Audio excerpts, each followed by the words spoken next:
Laurent Gbagbo et Charles Blé Goudé plaident non coupables. Le procès de l'ancien président ivoirien et de l'ex-leader des Jeunes Patriotes s'est ouvert aujourd'hui à La Haye. En Côte d'Ivoire, le coup de filet de la brigade mondaine, 3 proxénètes nigérians interpellés à Abidjan. Enfin, en Afghanistan, c'est la percée des food trucks. Ces camionnettes vendent de la nourriture à emporter à bas prix. Bonsoir et bienvenue sur RTI 2. Pour commencer, l'ouverture aujourd'hui du procès de l'ancien président ivoirien Laurent Gbagbo et de l'ex-leader des Jeunes Patriotes Charles Blé Goudé à La Haye, aux Pays-Bas. Les deux accusés ont plaidé non coupables. Laurent Gbagbo et Charles Blé Goudé sont poursuivis pour crimes contre l'humanité. Retour en Côte d'Ivoire, où la brigade mondaine a démantelé un réseau de proxénètes nigérians. 3 hommes ont donc été interpellés et mis à la disposition du parquet d'Abidjan. Ils s'apprêtaient à forcer 9 jeunes Nigérianes à se prostituer. Ces filles sont des victimes de 3 proxénètes nigérians. Ces derniers s'apprêtaient à les vendre et à les contraindre à la prostitution, mais ils seront arrêtés par la brigade mondaine et déférés au parquet d'Abidjan pour répondre de leurs actes.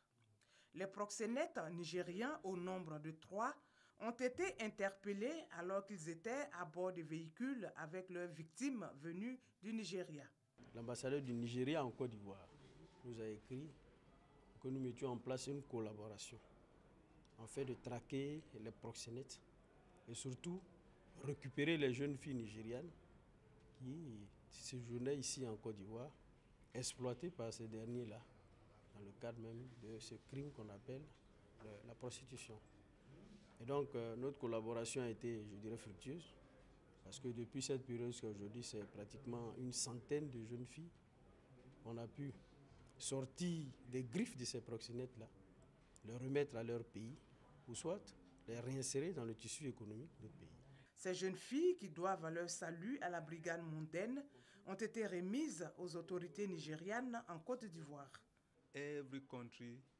Une structure mise en place par le gouvernement nigérien qu'on appelle NAPTIP, qui est chargée de tout ce qui recueille du proxénétisme. Ils seront là à la fin de la semaine pour faire partie de ces filles. La brigade mondaine, structure chargée, entre autres, de lutter contre les atteintes à la moralité publique, affiche sa détermination à démanteler tous les réseaux de proxénètes en Côte d'Ivoire. Ces personnes qui aident, assistent ou protègent sciemment la prostitution d'autrui seront soumises à la rigueur de la loi. La brigade mondaine a enregistré en 2015 250 filles victimes de proxénétisme et mis fin aux activités de 23 proxénètes. Des précisions de Mariam Bamba et Grace Kando. Autre sujet à présent, un éléphant vêtu aux couleurs du drapeau ivoirien. Pharo, c'est la mascotte officielle de la 8e édition des Jeux de la francophonie qui aura lieu du 21 au 30 juillet prochain à Abidjan. La cérémonie de dévoilement de ce petit pachyderme s'est déroulée hier au Palais de la Culture. De son nom Pharo, qui signifie faire le malin de l'argot ivoirien et vanter ses exploits dans certaines langues locales, elle est la représentation stylisée de l'emblème du pays, l'éléphant. Aux couleurs du drapeau national, cette mascotte va apporter de la gaieté et de l'humour selon les organisateurs à ces Jeux. Son dévoilement ce mercredi après-midi déclenche le compte à rebours qui mènera au coup d'envoi de cet événement culturel et sportif dédié à la jeunesse francophone. Selon le directeur général du Comité national des Jeux de la francophonie, cette mascotte est un des symboles forts et l'une des images des plus marquantes des 8e Jeux de la francophonie.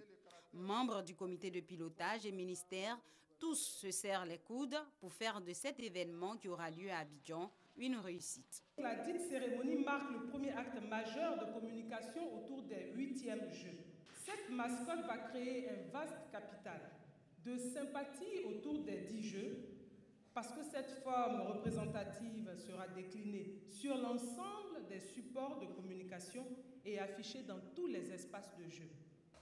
Les 8e Jeux de la francophonie constituent un challenge à la portée de la Côte d'Ivoire comme l'a si bien fait remarquer le président du comité national de pilotage, Daniel Cablon-Duncan. Avec l'implication de tous nos compatriotes, je dis bien de tous nos compatriotes, nous le relèverons ce défi avec bonheur pour dire au monde entier qu'après plus d'une décennie de graves crises, la Côte d'Ivoire est effectivement de retour. Nous voulons que les Jeux de la francophonie en Côte d'Ivoire soient également une occasion de célébrer la paix et la cohésion nationale retrouvée. Fraternité Matin, l'agence ivoirienne de presse, l'Institut des sciences et techniques de la communication, la RTI et le Conseil supérieur de la publicité, toutes ces structures sous tutelle du ministère de la Communication ont été envoyées en mission par le ministre Afoussiata Bamba Lamine. Elles devront, accompagnées par une forte mobilisation et une sensibilisation accrue, les 8e Jeux de la francophonie pour lui assurer une bonne promotion et un franc succès. On faisait le point avec Sidonie Davila. Dans l'actualité nationale également, la tournée de prise de contact du ministre Paul Kofi, le nouveau ministre de l'enseignement technique et de la formation professionnelle, a visité hier 2 structures sous tutelle de son département. Il s'agit du Centre ivoirien pour le développement de la formation professionnelle et du Centre de promotion des nouvelles technologies de l'information et de la communication. Objectif, s'enquérir des réalités de ces 2 institutions. Le Centre ivoirien pour le développement de la formation professionnelle et le Centre de promotion des nouvelles technologies de l'information et de la communication. 2 établissements publics nationaux placés sous la tutelle du ministère de l'enseignement technique et de la formation professionnelle. Ces établissements ont reçu la visite du nouveau ministre en charge du département. Paul Kofi y était pour s'imprégner des réalités du terrain afin d'optimiser le rendement de ces différents services. Il a visité les locaux de ces structures pour lesquels il a apprécié les efforts d'aménagement opérés en vue de l'accroissement des capacités de prestation. À l'issue de sa visite, le ministre a annoncé des innovations au sein de son ministère. La première chose que j'ai notée, c'est que la plupart de ces établissements sont sur un site unique, ce qui est une opportunité d'échanger des synergies. Ensuite, j'ai vu aussi leur niveau, n'est-ce pas, de développement. Il y a naturellement un grand écart en termes de moyens de travail, moyens d'intervention. D'ailleurs, je note qu'à côté de ces établissements, le lycée technique a pris un coup de neuf, il est en train d'être réhabilité. Et je pense que nous devons le faire pour les autres structures. Soulignons que Paul Kofi a rencontré les acteurs de son ministère il y a quelques jours lors d'un séminaire qui s'est tenu à Grand Bassam. Au cours de ce séminaire, le ministre a opéré le diagnostic de son nouveau ministère avant d'exprimer sa vision de modernisation à la tête de ce département. Des précisions de Koné Pargassoro. Un petit tour à présent à l'intérieur du pays. Kongasso, dans le centre-nord, souffre beaucoup de l'absence d'infrastructures. Adduction en eau potable, accès à l'électricité, nombre insuffisant d'établissements scolaires. Les populations réclament de l'aide. Elles sont au micro de Franck Quadio. Kongasso, département de Mankono, dans le nord de la Côte d'Ivoire. Depuis tôt le matin déjà, la ville érigée en sous-préfecture depuis 1972 et plus tard en commune de plein exercice tourne presque au ralenti. C'est que la ville, pourtant carrefour, car à reliant Zenoula au sud, Mankono au nord, Boaké et Biomi à l'est et Séguéla à l'ouest, semble oublié. Le réseau électrique, une grande préoccupation. Un groupe électrogène alimente les installations électriques, ce qui n'empêche pas les fréquentes interruptions de courant. 16h, 17h, 18h, on allume le courant, alimenté par un groupe. Donc vraiment, ça nous fatigue. Des fois, le groupe déconne, des fois, ça ne s'allume pas, des fois, c'est en panne. Bon, et puis des fois même, nous n'avons pas de carburant pour allumer. On peut faire 2-3 semaines, on est dans la sécurité. L'obscurité en partage, le manque d'eau aussi. À Kongasso, pas de château d'eau, encore moins de pompes à hydraulique urbaine. Restent quelques rares appuis pour une eau non potable. Souvent, le même ça est dans le puits. C'est trop sale, on ne peut pas boire, mais on va faire quelque chose avec ça. On veut pompe, on veut l'eau. Ici, la fête de l'eau, c'est trop dur. Souvent, on ne gagne pas l'eau même pour se laver. Il nous a promis de faire pompe là, il n'y a rien. Tout le moment, les enfants, les femmes s'en vont à la rivière. Maintenant, l'eau de la rivière est tarie.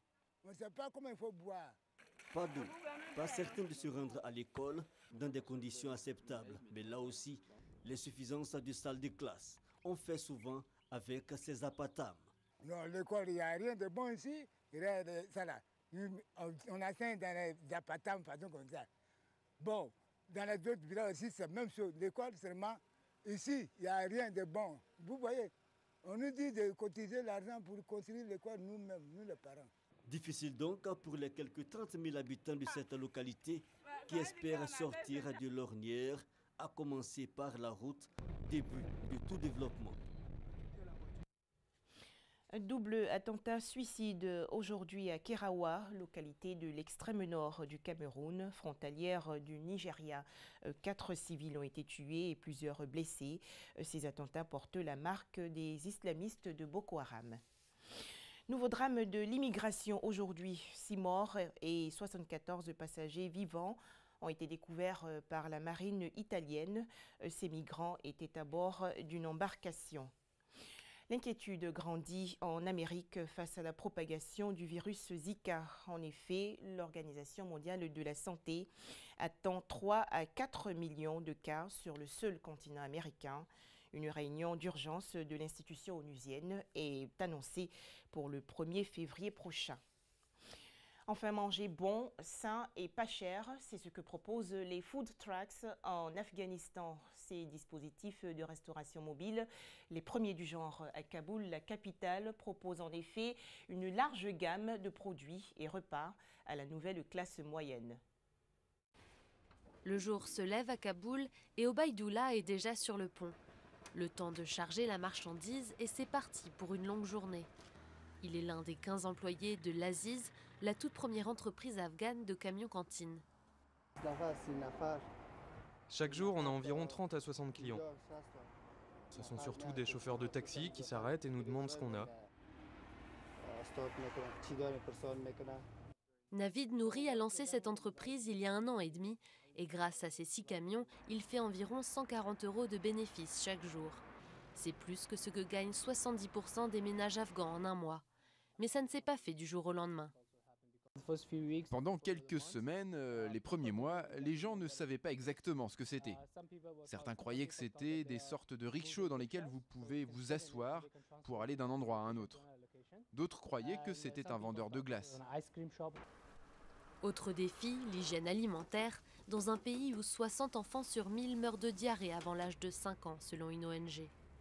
Navid importe ses hot dogs de Karachi, à 1400 km de là, au Pakistan, et doit s'assurer qu'ils arrivent en parfait état. Et la recette fonctionne.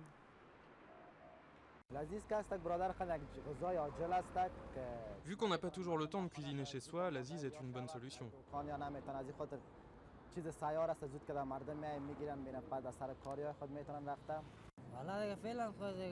Comme j'ai faim et que c'est déjà prêt, je mange ici. Mais sinon, je préfère la nourriture afghane parce que c'est quand même plus consistant. Pendant le régime taliban, toute influence occidentale était interdite en Afghanistan. 15 ans après la chute du régime, la cuisine étrangère se fait encore rare, mais la société, elle, a faim de changement. Voilà donc pour l'essentiel de l'actualité. Merci de nous avoir suivis et à demain, 19h30.